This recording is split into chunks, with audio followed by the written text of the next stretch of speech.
वाराणसी में एमएलसी चुनाव में 5 प्रत्याशी मैदान में खड़े हैं। माफिया डॉन ब्रजेश सिंह और उनकी पत्नी भी जहां एक तरफ खड़े हैं, वहीं दूसरी तरफ सपा ने उमेश यादव को वाराणसी से टिकट दिया। समीकरण क्या है, ये तो लोकतंत्र का चुनाव है और ये तो आदरणीय प्रधानमंत्री जी की कांस्टिट्यूंसी है और हम तो ये चाहेंगे कि पूरे 140 करोड़ लोगों को यहाँ से संदेश जाना चाहिए कि प्रधानमंत्री जी आवें, अपनी पूरी टीम के साथ वोट करें और 140 करोड़ लोगों को ये संदेश दें कि लोकतंत्र से मजबूत कोई नहीं है।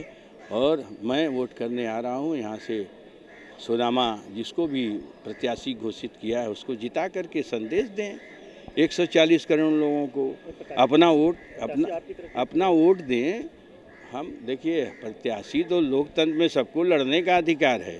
प्रधानमंत्री जी एक एक व्यक्ति को जिताने के लिए जाते हैं, तो यहाँ पे आप लोगों से भी हम कह रहे हैं, आप जो मीडिया के लोग हो ना, गोदी मीडिया के लोग, ये लोग भी उनसे कहिए कि आइए वाराणसी में और 8 लोगों को लेकर के जिताइए यहाँ पे और जिता के संदेश दीजिए लोकतंत्र में 140 करोड़ लोगों को, तब ना हम जाने।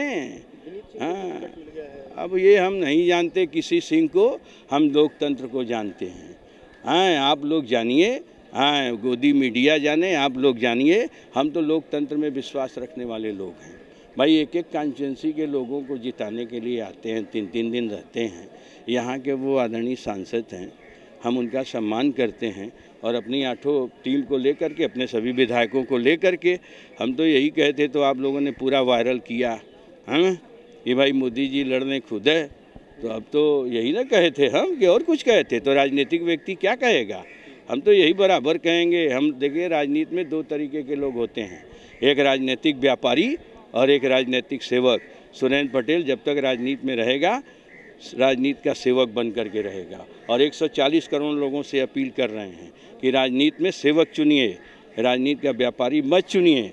जो लोग देश बेचने वाले लोग हैं, जो लोग नौकरी में के नाम पर नौजवानों को धोखा देने वाले लोग हैं, जो अच्छे दिन के नाम पे लोगों का बुरा दिन लाने वाले लोग हैं, जो देश विदेश से बोले कि काला धन लाएंगे और हर लोगों को 15-15 लाख देंगे, इतना झूठ राजनीति में थोड़ी बने। टक्कर क्या होता है लोकतंत्र में, जो जीतता है जनमत उसके तरफ रहता है। कमी क्या है? कमी तो भाई जनता अब अपना जिसको चुन रही है वही जीते और जनता को गुमराह करने वाले लोग सफल हैं। सभी IAS और IPS को कह रहा हूं आपके माध्यम से कि आप किसी सरकार के लिए काम मत करो, आप जनता के लिए काम करिए। आप लाखों में एक चुन करके आते हैं और आप कभी भी किसी पार्टी के फेवर में काम मत करिए। हम इस देश में रहने वाले सभी IAS और IPS लोगों को कह रहा हूँ कि आप किसी सरकार की कठपुतली बनकर के कोई IAS PCS काम न करे, वो पब्लिक का वर्कर बन कर के काम करे। आप टैक्स पेयर के पैसे से वेतन लेते हो। इस देश का कोई ऐसा व्यक्ति नहीं है जो टैक्स पेयर नहीं है। कोई है इस देश का व्यक्ति जो टैक्स पेयर नहीं है? जो सामान परचेजिंग करता है वो सब टैक्स देता है और आप स्वयं टैक्स देते हो। हम तो यही कहने, हम तो राजनीति के सेवक हैं। हम लोग राजनीति में व्यापार करने नहीं आए हैं। हम लोग राजनीति में मरते दम तक सेवा करेंगे। सब बिक जाए, सेवक की तरह रहेंगे।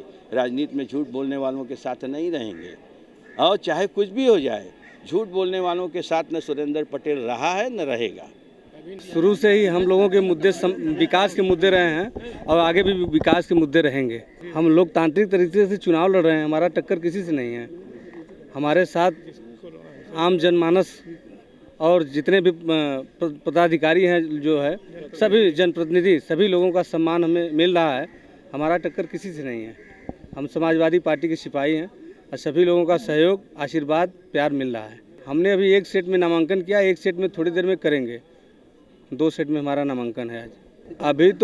अभी तो नामिनेशन हो रहे हैं। पूर्ण रूप से सभी प्रत्याशी सामने आ जाएंगे, कौन लड़ रहा है, क्या लड़ रहा है, तब ना। अभी तो हम नामिनेशन किए हैं, हम आगे हैं।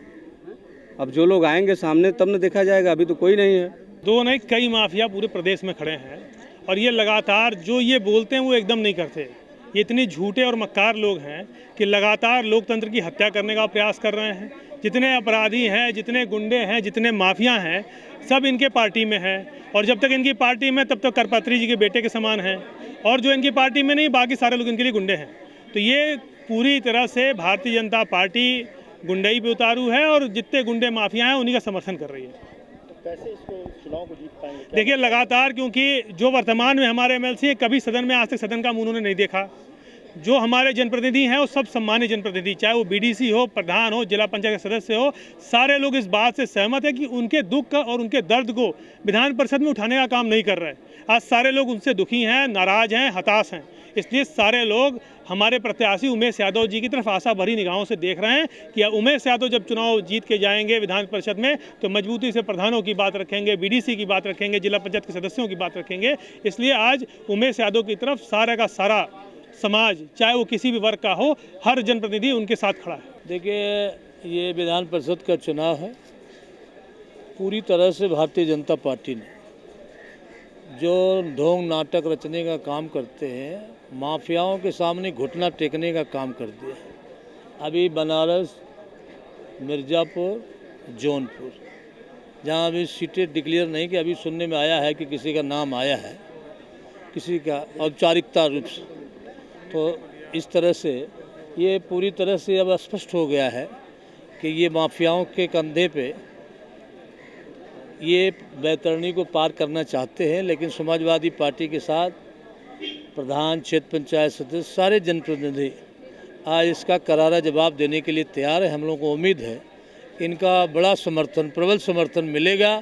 ये सीट समाजवादी पार्टी जीतने का काम करेगी। वाराणसी की इस सीट पे माफिया डॉन ब्रजेश सिंह के परिवार का 2 दशकों से कब्जा है। पिछली बार उनको भाजपा ने अंदरूनी समर्थन किया था, लेकिन इस बार बीजेपी ने खुद यहाँ पे अपना प्रत्याशी उतारा है। ये तो आने वाला समय ही बताएगा कि फिर से क्या इस परिवार का कब्जा इस सीट पे हो पाएगा। प्रभा साक्षी के लिए वाराणसी से अमित मुखर्जी। अगर आप भी लेना चाहते हैं देश दुनिया की तमाम जानकारी तो आज ही सब्सक्राइब करें हमारे चैनल को। साथ ही नीचे दिए बेल आइकन को जरूर दबाएं ताकि हर अपडेट आप तक पहुंच सके।